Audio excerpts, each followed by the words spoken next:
इस कहानी से आप लोगों को कुछ ना कुछ संदेश जरूर मिलेगा। एक शेरनी एक पहाड़ से दूसरे पहाड़ में छलांग लगाती है। शेरनी एक पहाड़ से दूसरे पहाड़ में छलांग लगाती है, और जिस समय वो छलांग लगाती है ना, तो शेरनी जो है वो क्या है, प्रेग्नेंट है। जब छलांग लगाई ना, उसी समय उसका बच्चे का जन्म हो गया। तो दो पहाड़ के बीच में गैपिंग है, यहां से छलांग लगा के इस पहाड़ पे वो जाती है, कौन, शेरनी। लेकिन उसी बीच में वो बच्चे को जन्म देती है, एक बच्चे को जन्म देती है शेरनी, और वो बच्चा उस दो पहाड़ के बीच में जाके गिर जाता है। तो जानवर है ना, उसको तो उतना खोपड़ी नहीं, लेकिन हाँ वो शेरनी भटकती है अपने बच्चे के लिए, इधर से उधर भटकती है, लेकिन उसका बच्चा मिलता नहीं है। और वो बच्चा जो जाके गिरा है ना, वो एक नीचे वाला जो पोर्शन है, दो पहाड़ के जो नीचे तलहटी है, वहां पर क्या है, वहां पे भेड़ियों का झुंड था, और उसी भेड़ियों के झुंड में वो गिरा, वो बच्चा, शेरनी का बच्चा। अब पता हुआ क्या कि उसी पीरियड में भेड़िया लोग जैसे जैसे कर रहा था, वैसे वैसे वो शेर का बच्चा, शेरनी का बच्चा जो है क्या कर रहा था, वो भी उसका मतलब हैबिट में चलने लगा। मतलब वो जिस तरह से चलने का उसका मतलब तरीका है भेड़िया का, वैसे ही चलने का तरीका इस शेर का भी बच्चा का हो गया। जैसे वो भोगे वैसे ये भी भोगे। इसको दहाड़ना चाहिए, दहाड़ता नहीं था, ये भोगता था। अगर किसी शेर को देखता था भेड़िया तो भाग जाता था, भागने लगता था डर के मारे। तो ये उसी भीड़ में जो वो शेरनी का जो बच्चा था ना, वो भी मतलब भागने लगता था। वो अपने आप को समझ बैठा था कि हम क्या है, भेड़िया, और सारा एक्टिविटी जो है वो भेड़िया वाला हो गया। किसमें? तो एक दिन एक शेर जो है ना, वो शिकार के लिए निकला। जब निकला ना, तो उसी झुंड क्या है ना, जिसमें वो शेर का बच्चा जो मतलब पल बढ़ के बड़ा हुआ था, अब जो दौड़ने लगा ना, तो उसके साथ साथ देखो शेर भी दौड़ रहा है इस शेर के डर से। भाई तो ये जो शेर था, जो शिकार करने के लिए निकला था, उसके मन में आया यार कि भेड़िया तो भाग रहा हो, चलो ठीक है, लेकिन वो शेर क्यों भाग रहा है मेरे डर से। तो सारा भेड़िया को छोड़ दिया और जाके पकड़ा उसी शेर को। और जब पकड़ा उसको, तो जंगल में एक तालाब था, उस तालाब में लेके गया, और उस तालाब में उस शेर को क्या किया ना कि उसको उसका चेहरा दिखाया कि तू बेटा है कौन। तो अपने आप को समझ रहा था क्या, भेड़िया, लेकिन तू भेड़िया नहीं है, तुम शेर है, जंगल का राजा है। जब वो इस बात को सुनता है, जब इस बात को वो समझ पाता है, तो इतना तगड़ा दहाड़ता है कि जंगल का हर एक पेड़ हिलने लगता है। इस बात से आपको समझ में ये आया होगा कि कहीं आप उसी झुंड में तो नहीं है।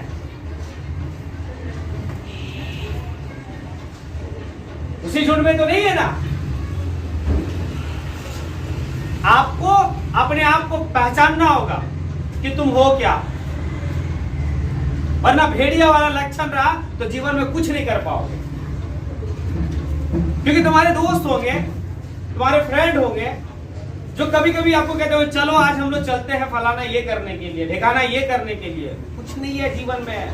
क्योंकि एक बात समझना, आज जो तुम पढ़ रहे हो ना, इसमें सिर्फ तुम्हारा अरमान नहीं छिपा हुआ, इसमें तुम्हारे माँ बाप का अरमान छिपा हुआ, तुम्हारे फादर का अरमान छिपा हुआ, तुम्हारे मदर का अरमान छिपा हुआ, आपके शिक्षकों का अरमान छिपा हुआ है। बस समझिए कि आप जिस दिन नाकामयाब रहेंगे ना, उस दिन आप सिर्फ नहीं रोएंगे, आपके फैमिली वाले लोग रोएंगे, आपकी माँ रोएगी, आपके फादर रोएंगे, आपके शिक्षक रोएंगे ना।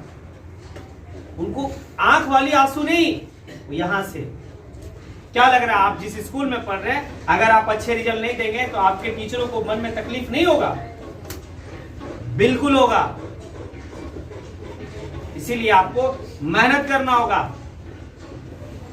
कितने मेहनत से आपके फादर जो है, पिता है, वो पैसा कमाते हुए। क्योंकि यहाँ पर जितने भी लोग बैठे हुए हैं, अमूमन जितना भी लोग हैं, सब जो है कि मतलब मिडिल क्लास से लोअर मिडिल क्लास में आप लोग हैं। सबके फादर क्या करते हैं?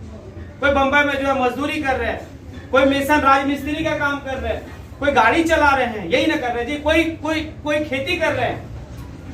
ये कितना कमा रहे हैं? लाखों रुपया कमा रहे हैं, 12,000 15,000, और उसमें भी कटौती करके वो अपने अरमान का शौक जो नहीं, मतलब अपने शौक को पूरा भी नहीं कर रहे, उसकी कटौती करके आपकी पढ़ाई में वो क्या कर रहे हैं, पैसा लगा रहे हैं। और आप उस पैसे को जाया जाने दे देंगे, बेकार कर देंगे उस पैसे को,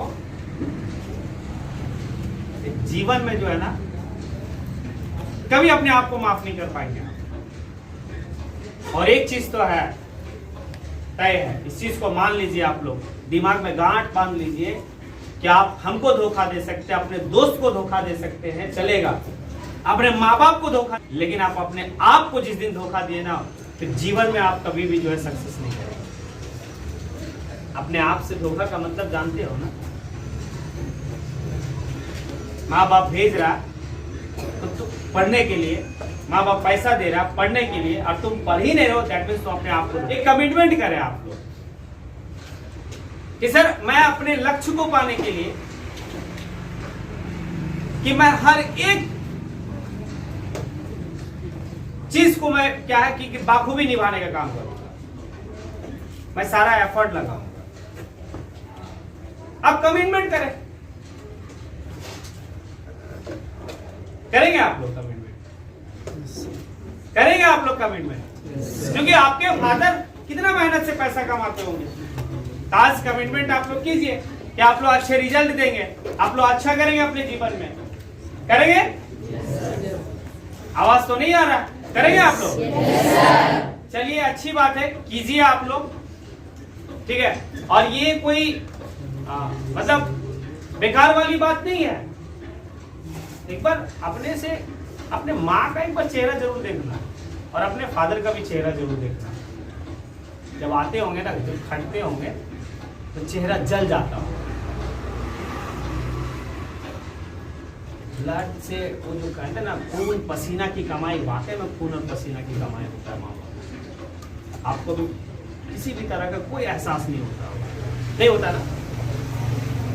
आप कहते हैं फादर, पिताजी या अब्बू जो भी कहते हैं, आपको इतना पैसा चाहिए, अरे हम तो बड़ा बहुत बढ़िया लगा था, उस लड़की का नाम नहीं लेंगे, आप ही लोग का क्लास में है वो लड़की, उसके फादर फोन करते हैं मेरे पास,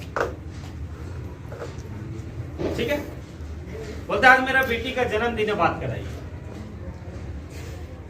हाँ बताओ, वो फादर कहाँ है? बाहर में है ना? कि सर मेरी बेटी का जन्मदिन है, आज बात करवाइए, ठीक है, उनसे बात करना, अपनी बेटी से बात करना। मतलब कितना अरमान लेके एक पिता जो है कि अपनी बेटी से बात करने के लिए उतावला है, और अगर वो बेटी को हर चीज वो शौक पूरा कर रहे हैं, आपको हर चीज दे रहे हैं, किसी चीज से महरूम नहीं रख रहे, और अगर आप अपने पिता का, अपने माता का अगर अरमान को अगर आप मतलब उनकी जो इच्छा है उस इच्छा को आप अधूरा कर दिए ना, आप यहां कामयाब हैं ना आप वहां कामयाब हैं।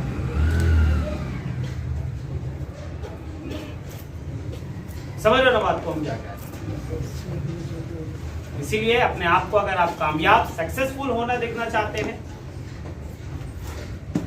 तो आप मेहनत कीजिए, बिना मेहनत का कुछ नहीं होगा, ठीक है? बाकी आपके ऊपर है, अगर आप पढ़ेंगे ठीक है, नहीं पढ़ेंगे